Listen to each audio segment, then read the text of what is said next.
o Rio Jordão, que quer dizer Hierate. Olha lá, J de novo, olha lá. Jesus não é com J, não é com Y, não começa com I. Aí Jordão.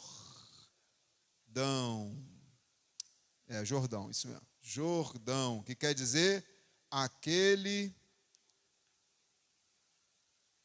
que desce. Não é um rio? Então, para você ser rio na vida de alguém, você precisa aprender a descer. Enquanto você não aprender a descer, você nunca será rio na vida de alguém. Amém? Porque tem brigas que você vai ganhar deixando para lá. Amém? Para deixar para lá tem que ser crente, irmãos. Para deixar para lá tem que ser cristão. Para que o nome de Jesus seja glorificado na sua vida. Vento quente com vento gelado provocava tempestades repentinas. E sabe qual é a pior tempestade? É a tempestade repentina. Vento quente do sul com vento frio do norte. É o único mar lago. Isso é um lago, tá vendo? É um lago, ó. O mar mesmo é isso aqui. É o único mar lago. É o único. E é o único lago onde acontece até hoje tempestades, que é o Mar da Galileia. Justamente por causa dessa combinação climática. E aí, quando a tempestade, irmãos, é de repente, só Deus para segurar nas nossas mãos. De repente, a porta se fecha. De repente, uma notícia ruim bate na nossa porta. Porque quando estamos esperando, a gente se prepara, a gente se calça. Mas e quando a tempestade é de repente? Só Deus para nos fortalecer. Aí vai valer, sabe o quê? Como está o seu nível de comunhão e busca diante de Deus, para você não se perder com as perdas. Sabe o que eu acho lindo na história da viúva da botija de azeite? É que ela não se perde por ter perdido o marido. Ela não se perde com as perdas. Ela não se apega ao que se foi e esquece do que ficou. Às vezes a gente se apega tanto ao que se foi e se esquece do que ficou. A gente se esquece que ficou um cônjuge guerreiro do nosso lado. A gente esquece que ficou filhos abençoados do nosso lado. A gente se esquece que ficaram amigos na fé do nosso lado para orar por nós. Tem gente que se perde tanto com as perdas que algumas coisas que ela perdeu parece que foi tudo. Parece que foi o seu tudo. A mulher da viúva da botija de azeite, quando o profeta pergunta o que sobrou, aí ela: sobrou uma botija de azeite. Então, ela foca no que ficou e não no que se foi. E ela não se perde com as perdas, por quê? Porque ela não desiste, ela vai no profeta. Só vai no profeta, só vai buscar uma solução quem não se perdeu no meio das perdas. E a gente tem um hábito que não pode ser uma tendência, muito menos um hábito na nossa vida. Quando alguma coisa se fecha na nossa vida, a gente se fecha para Deus também. Já reparou? Se fechou alguma coisa, a partir de hoje não quero mais orar, não quero mais ler Bíblia. Pastor, aqui está meu cartão de membro.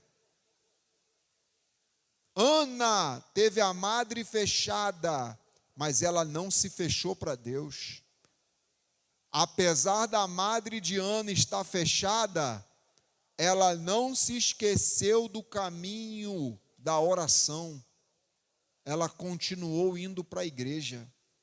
E foi numa dessas buscas que ela ouviu o sacerdote dizer: o Senhor te conceda. A partir daquele momento, Samuel começou a ser gerado no ventre dela. Por quê? A gente precisa aprender a não se fechar para Deus quando as coisas se fecham para a gente. A gente precisa ser cristãos autênticos e continuar a ser os mesmos, independente do que aconteça do lado de fora. Isso é fé incondicional. Quando você atinge esse nível de incondicionalidade para caminhar com Jesus, você está se parecendo com Ele. Porque o amor dele por nós é incondicional. Independente do que você faça, Ele continua te amando no mesmo nível. O amor é incondicional. A entrega de Jesus foi incondicional, porque Ele não viu quem era mais bonzinho e quem era mais pecador. Ele morreu por todos.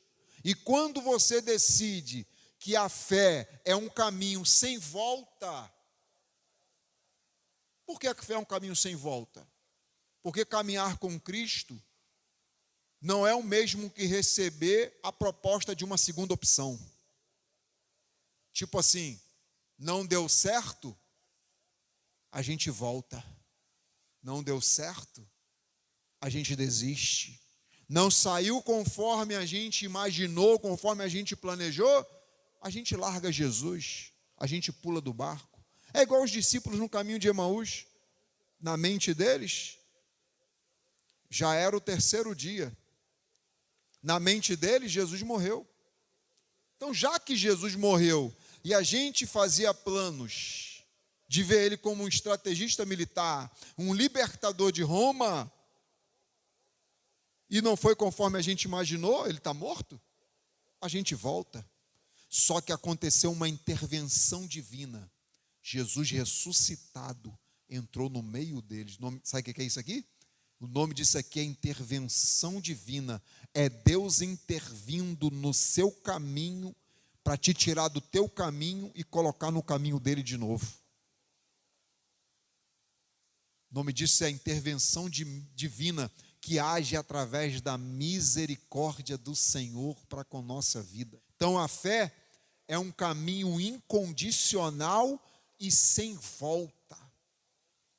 A tua história com Jesus não pode parar nas tempestades repentinas da vida. A sua história com Jesus começa aqui na terra. E a proposta tem que ser incondicional. Qual proposta, pastor? Terminar no céu. Começou na terra, mas vai terminar no céu. A ideia não é começar só bem, é terminar melhor ainda. Por quê? Começamos bem, caminhando com Jesus, vamos terminar melhor ainda, por quê? Porque não estaremos mais na terra, estaremos no céu. E não estaremos conhecendo Ele só pela fé, o conheceremos face a face. Então começou bom, começou bem, e vai terminar melhor ainda. Paulo, apesar dos apesares, apesar do que passou, chegou no final com fé. 2 Timóteo capítulo 4, versículo 6, 7 e 8. Ele diz assim, está morrendo, é o fim, ele não vai sair mais daquela prisão, ele está em Roma, de lá só saía decapitado, para a cova dos leões ou leproso, caso contrário, não tinha volta, ele sabia disso, que se ele caísse naquele tipo de condenação, naquele tipo de masmorra, úmida e fria, dali só saía morto. Mas eu não sei que ódio é esse que as pessoas têm só porque o cara é crente. Você sabe que ódio é esse, né? A Bíblia diz que Herodes, quando matou Tiago, viu que os judeus gostaram, mandou prender Pedro também, preparando para matar Pedro também. Qual foi a motivação que a Bíblia diz que Herodes fez isso? Herodes fez isso porque o povo gostou. Então, cuidado quando você faz alguma coisa que as pessoas estão gostando.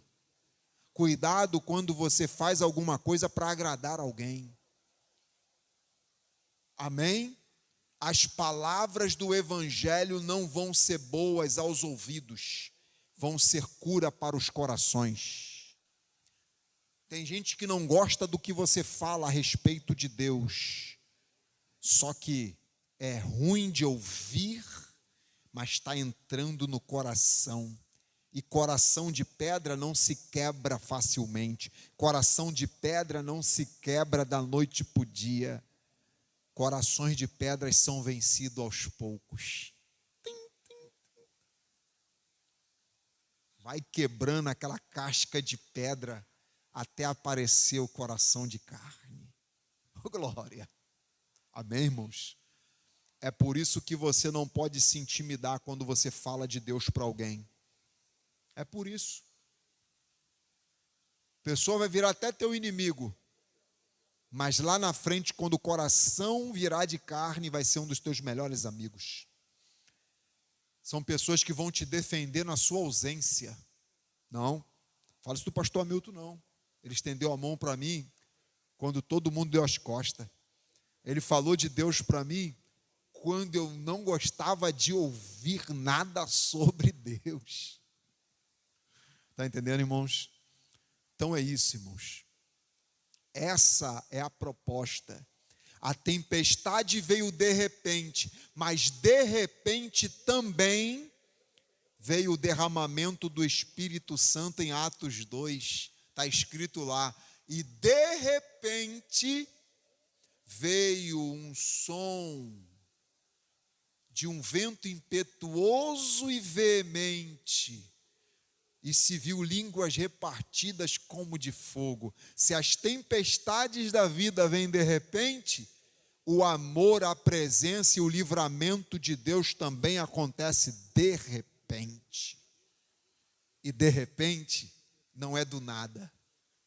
De repente é uma coisa, do nada é outra. De repente significa dizer que havia uma esperança, às vezes pequena, mas você ainda esperava no íntimo do teu coração que aquela história não terminaria daquele jeito. Do nada, quer dizer o seguinte, eu não sei quem fez. De repente, quer dizer o seguinte, eu sei que foi Deus que fez isso. Salmo 118, 23. Foi Deus e não homem, foi Deus e não eu, foi Deus e não nós que fez isso. E é coisa, está escrito lá, e é coisa maravilhosa aos nossos olhos. De repente, sobreveio um terremoto dentro da prisão, e os cárceres foram abalados, e todas as portas foram abertas quando Paulo e Silas cantavam e oravam. Reparou? Que cantavam e oravam. Não tinha só louvor, tinha oração misturada com adoração. Por quê? Oração misturada com adoração. Porque se está orando, está adorando. E se está adorando, também está orando. Ó. O ponto de conexão, Paulo e Silas usou 2 pontos de conexões. Eu estou só na tempestade que veio de repente. Calma, ainda não. 2 pontos de conexões que Paulo e Silas usaram naquele dia. Que se muitos cristãos aprendem... Vou até fechar a caneta depois dessa. Se muitos cristãos usassem esses 2 pontos de conexões que Paulo e Silas usou, eu tenho certeza que a história terminaria de uma forma bem melhor do que como muitas histórias terminaram quando cristãos passaram por lutas de repente e abandonaram o Senhor. Na verdade, eu sei que eu sou um cristão nominal ou não, porque cristão nominal tem um monte. Quando é que eu sei, pastor, que eu não sou um cristão nominal? É quando a luta vem e eu sustento. Quer que eu piore um pouquinho? É quando a luta repentina vem e eu continuo na presença de Deus. Cristão nominal tem um monte. O que é cristão nominal? Cristão de nome. Cristão não praticante. O cristão não praticante não é cristão. O cristão que não pratica não é cristão. Não existe cristão nominal. Cristão de nome, cristão nominal, só engana a si mesmo. Se eu achar que eu posso ser um cristão nominal, eu estou enganando só a mim. Porque o reino que é governado por Deus, o Rei dos Reis, é onisciente. E Ele sabe se eu sou de fato ou não. São tempestades que revelam os nossos medos. São as tempestades repentinas que revelam o nível da minha fé. Você está aí? Estou sentindo muito Deus aqui. Eu gosto de EBD assim. EBD que eu não sinto a presença de Deus não é EBD. Porque tem que misturar o edificante com o conhecimento. O conhecimento tem que ensinar pregando e pregar ensinando. Essas são as melhores pregações e estudos bíblicos. Amém, irmãos? Então nós precisamos estar dispostos a tudo por Deus. Essa é a proposta. Eu poderia enganar vocês aqui, tentar, talvez, ou pensar que estaria enganando vocês, trazendo uma proposta de um evangelho que não existe. Tá? Mas isso não leva ninguém para o céu. E nem quem prega também vai para o céu. Amém, irmãos? Receba uma fé valente, a ponto de estar firme, não apenas nas tempestades, mas nas tempestades repentinas, que são as piores. Continue na presença de Deus. São essas tempestades que vão revelando e trazem um autoconhecimento sobre nós mesmos. Eu achei que eu era, mas depois dessa tempestade eu vi que eu ainda não sou o cristão que eu preciso ser. Está entendendo? Porque tempestades trazem autoconhecimento. Está anotando? Nota tudo. Nota tudo. Tempestades trazem autoconhecimento. Você aprende quem é você. E melhor do que saber quem é a pessoa, ou os outros, é saber quem é você. É conhecer, fazer autoanálise, porque hoje em dia tem muita gente que faz autoanálise nos outros, mas não se autoanalisam a si mesmo. Amém? Eu tenho que conhecer quem eu sou, para eu descobrir minhas deficiências, minhas debilitações e lutar contra elas. E nesse reino aqui eu acho legal uma coisa, é que na perseverança é que você vence. Não é desistindo que você vence, é perseverando. Por quê? Deus não quer lapsos de momentos bons com você. Deus não quer algumas atitudes boas em você. Deus não quer ver você tentando e desistindo. Deus quer que você chegue num nível de que aquilo que hoje te atrapalha de seguir a Jesus se tornem coisas do passado. se tornem coisas superadas pelo poder da oração e da palavra de Deus na sua vida. Isso é EBD, irmãos. EBD é confronto. É conforto, mas é confronto. Vitória, diz o texto que, versículo 35, Jesus disse: e naquele dia, sendo já tarde, disse-lhes, Jesus dizendo, isso aqui é a proposta que Jesus está fazendo para os discípulos. Por quê? O cenário é esse aqui. Vou desenhar porque vocês sabem que eu desenho bem. Então, vamos lá. Ao Mar da Galileia, né? Ó, o que é isso aqui?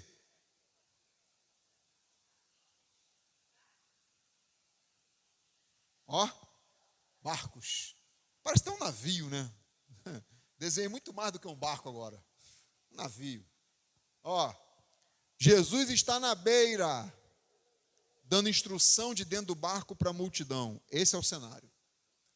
Só que chegou uma hora que Jesus ele andava ligado, né? Jesus não andava, ele andava ligado na terra.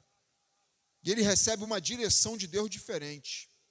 Larga a multidão e vai investir em um homem só, em Decápolis. Do outro lado, Decápolis, 10 cidades. Aqui, ó. Deca, 10. Para de investir numa multidão e vai investir numa pessoa só. Aí, se Jesus não anda ligado com Deus, ele fala, pai, com todo respeito, só uma perguntinha. Está certo isso?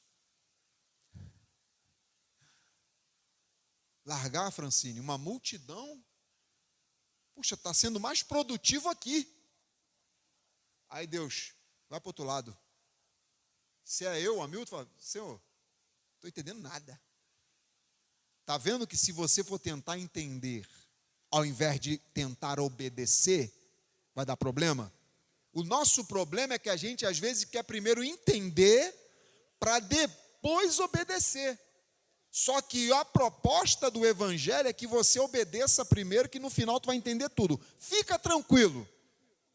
Deserto não se entende quando entra, se entende depois que sai. Você está aí, eu estou sentindo que você está aí. Estou sentindo que vocês vieram para o IBD. No final, você vai ficar com cara de tacho. Pronto, falei. Vai ficar com cara de paisagem. Ai, desculpa, eu não sabia que terminaria assim. Está entendendo? Quando você estiver no céu com Deus, então nem se fala. Aí que você vai falar, Senhor, na verdade eu descobri que eu não sabia nada e quem sabia tudo era o Senhor. Eu só fiz obedecer. Eu escolhi caminhar com Cristo, é isso aqui, ó. Eu escolhi, isso aqui é o ponto, é o cerne da caminhada cristã. Caminhar com Cristo é escolher, obedecer e entender depois. Amém? É isso. Não é, eu estou entendendo e vou caminhando. Não é isso. Você entende todo o processo que a comida faz no seu organismo depois que você come? A menos que tenhamos um doutor, uma doutora aqui em medicina, eu creio que ninguém aqui sabe todo o processo, detalhado, passo a passo, cientificamente explicado. Não, né? Tem alguém? Tem alguém? Se tiver, pode falar. Eu não entendo, eu não entendo. Depois que eu como, eu só sei que o corpo vai excretar, mas antes de excretar, o que faz? Não sei. Está entendendo, irmãos? Mas eu paro de comer? Sem entender, eu continuo comendo. A minha Nutri está ali, né, minha Nutri? Mesmo sem entender, a gente continua comendo, continua se alimentando. Ontem, então, aqui no banquete, hoje tem um negocinho aqui, a gente vai comendo, irmão. Vai bebendo, não entendo, mas continuo fazendo, não é isso? Então, por que para caminhar com Jesus, eu quero entender tudo? Por que para caminhar com Jesus, eu faço questão de entender tudo para depois obedecer. Então Jesus está nesse mar, aparentemente, humanamente falando, ele está saindo de um sucesso para obedecer à direção de Deus e ir para um fracasso. Alguém poderia falar, rapaz, mas tu largou tudo isso no mundo para fazer a vontade de Deus? É fracasso. Fracasso aos olhos dos homens. Amém, irmãos? E continua no barco, né? Porque ele não sai do barco, ele está dentro do barco, ali está, ali ele fica. E vai para o outro lado que Deus tinha mandado. Irmãos, tudo para obedecer à voz de Deus. E a Bíblia diz que ele foi obediente, e obediente até quando tinha que morrer na cruz, a Bíblia diz assim, ó, em tudo foi obediente, obediente até em morte de cruz. Porque, de repente, porque a Bíblia diz até em morte de cruz? Porque, de repente, teria alguém que seria obediente até um determinado ponto. Só que Cristo foi até o final. Foi muito mais além. Está entendendo? E ele, obedecendo uma voz, a voz de Deus, ele vai para o outro lado. Vai para o outro lado e já está no barco está, no barco fica. Quando ele vai obedecer a voz de Deus, de repente vem uma tempestade. Só porque ele está obedecendo a voz de Deus. Entendeu? Porque vem tempestade. Tem tempestades que só vêm na nossa vida porque a gente escolheu obedecer a Deus, irmãos. Se você não tivesse obedecendo a Deus, tem tempestade que não viria sobre a tua vida. E que tempestades são essas? Eu não estou falando de tempestades naturais, não. Estou falando de tempestades sobrenaturais. Estou falando de tempestades malignas. Porque essa tempestade aqui, Jesus não vai dizer assim, ó, sossega. Jesus vai repreender a tempestade. E só se repreende demônios. Quem está levantando essa tempestade contra Jesus, está lá, ó, versículo 39. E Jesus acordando, repreendeu o vento. Só se repreende quando é demônio. Está entendendo? Na outra tempestade que ele vem andando em cima das águas, ele não repreende ela. Pode reparar, pode ler. Ele acalma a tempestade. Por que aqui ele repreende? Porque o diabo está se levantando para que ele não cumpra a vontade de Deus, que é ir para Decápolis, do outro lado. Já que o diabo não conseguiu parar Jesus na lógica, qual é a lógica? A lógica é essa aqui. Está tendo mais sucesso aqui, pela lógica, o que eu vou fazer do outro lado? Se aqui está dando certo. Então, já que ele não para Jesus pela lógica, vai tentar parar Jesus com tempestade. Então, se o inimigo não se levantar contra a sua vida de um jeito para te parar, ele vai tentar outras artimanhas para te parar.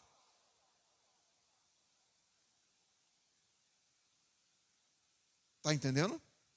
É por isso que Jesus repreendeu essa tempestade, porque ele sabia, é diabo, é demônio, obra do maligno, tentando me parar para eu não obedecer a Deus. E isso é legal. E é bom quando o diabo se levanta contra a nossa vida. Sabe por quê? Vou falar a parte boa. É luta, tá? É guerra. Não vou dizer que não é guerra. A parte boa é essa aqui, ó. É que você não pertence mais a ele. O diabo só se levanta contra quem não é mais dele. Por que os 3 jovens vão ser lançados na fornalha de fogo? Porque eles não pertencem, não obedecem às ordens do rei idólatra e endemoniado Nabucodonosor. Então, já que vocês não falam minha língua, eu persigo vocês.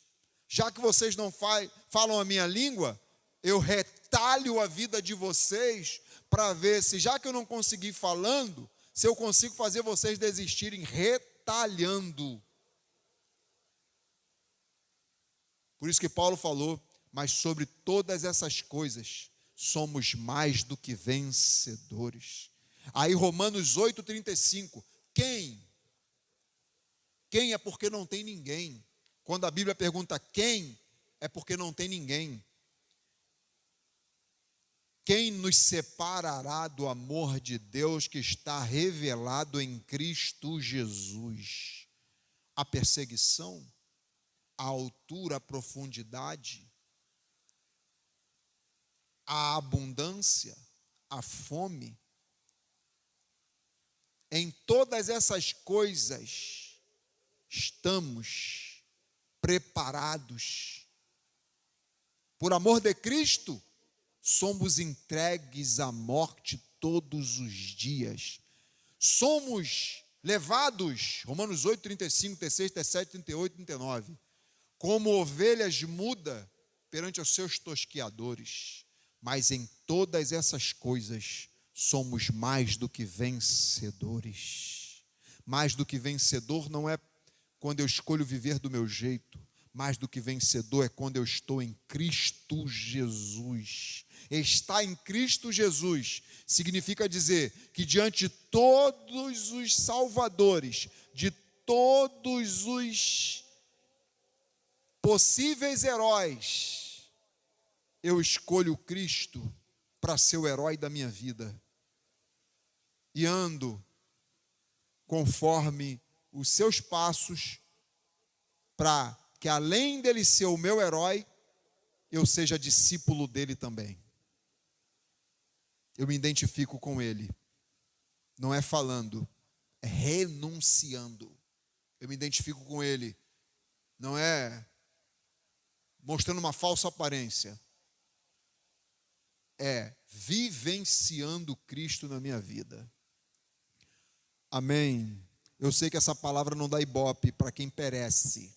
A Bíblia diz que para os que perecem, a mensagem da cruz é loucura. Loucura para quem perece. Loucura para quem não conhece Jesus como a gente conhece. Loucura para quem escolheu viver os prazeres passageiros, infundados e diabólicos do mundo. Mas Paulo diz, mas para nós que somos salvos, a cruz de Cristo é o poder de Deus na nossa vida. O evangelho de Cristo é o poder de Deus na nossa vida. Então, por que o diabo se levanta? Porque ele está obedecendo a Deus e venceu a lógica. Poxa, se eu estou pregando aqui para uma multidão, o que eu vou fazer lá em Decápolis por uma pessoa? Venceu a lógica. Venceu os questionamentos que poderiam surgir na mente dele e na nossa para não seguir Jesus. Quais são os questionamentos que vêm? São vários. Se Jesus me ama, por que eu estou passando por isso? Será que esse negócio de Bíblia não é coisa do homem? Será que Deus resiste? Jesus venceu, irmãos, tudo isso e muito mais para estar na presença de Deus. O preço que Cristo pagou é muito mais alto do que o que eu tenho que pagar para permanecer na presença dele. Você está aí? Que bom. E enquanto alguns no passado estavam dispostos a morrer pelo evangelho, em nossos dias, muitos não conseguem viver do evangelho. O nosso trabalho aqui no Brasil não é morrer pelo evangelho, porque ninguém está matando crente por enquanto. O único desafio que a gente tem, irmãos, é viver pelo evangelho. Mas a minha oração é que se você tiver que morrer pelo evangelho, que você tenha alcançado esse nível de fé. A fé valente, a fé verdadeira, a fé que não desiste, a fé que não para. Aí, vamos lá. Ainda estou no primeiro versículo.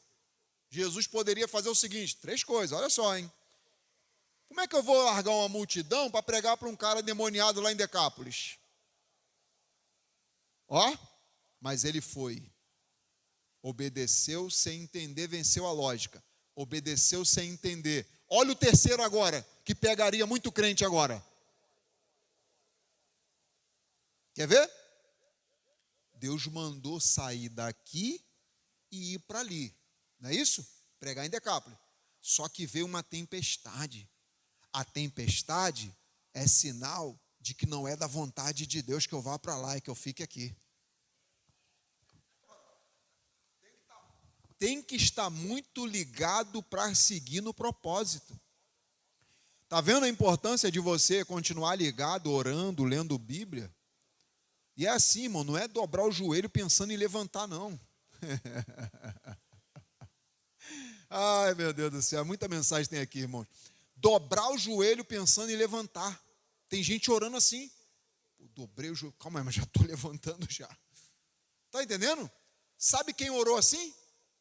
Lucas capítulo 17, Jesus no Getsêmani.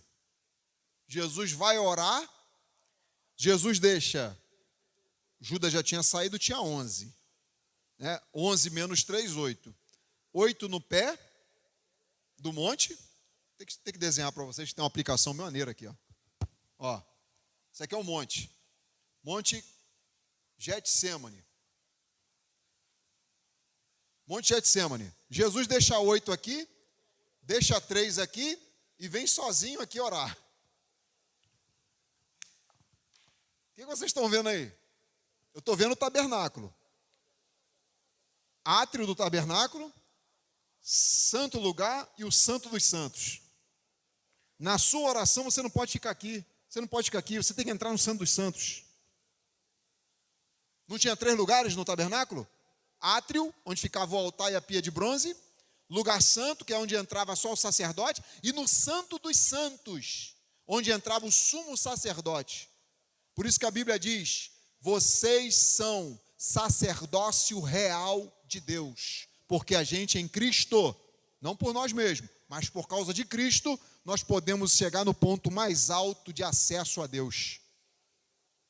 Onde só um homem entrava uma vez por ano para oferecer sacrifícios por si mesmo e pelo povo. Foi onde Cristo entrou para se oferecer como sacrifício, não para si mesmo, para perdão dos seus pecados, mas para perdão do pecado de todos. Amém? Aí, aqui ó, esses daqui, os 3 discípulos, Pedro, Tiago e João, quando Jesus orou e voltou, estavam como? Dormindo. Essa oração, irmãos, não pode fazer parte da nossa vida. Essa oração de dobrar o joelho pensando em levantar. A gente fica no short, nos vídeos curtos, a gente não pensa em parar. Bobear fica 1 hora, 2 horas. Não dobre os seus joelhos para falar com Deus. Dobre o seu joelho para ouvir Deus falar. Ih, rapaz.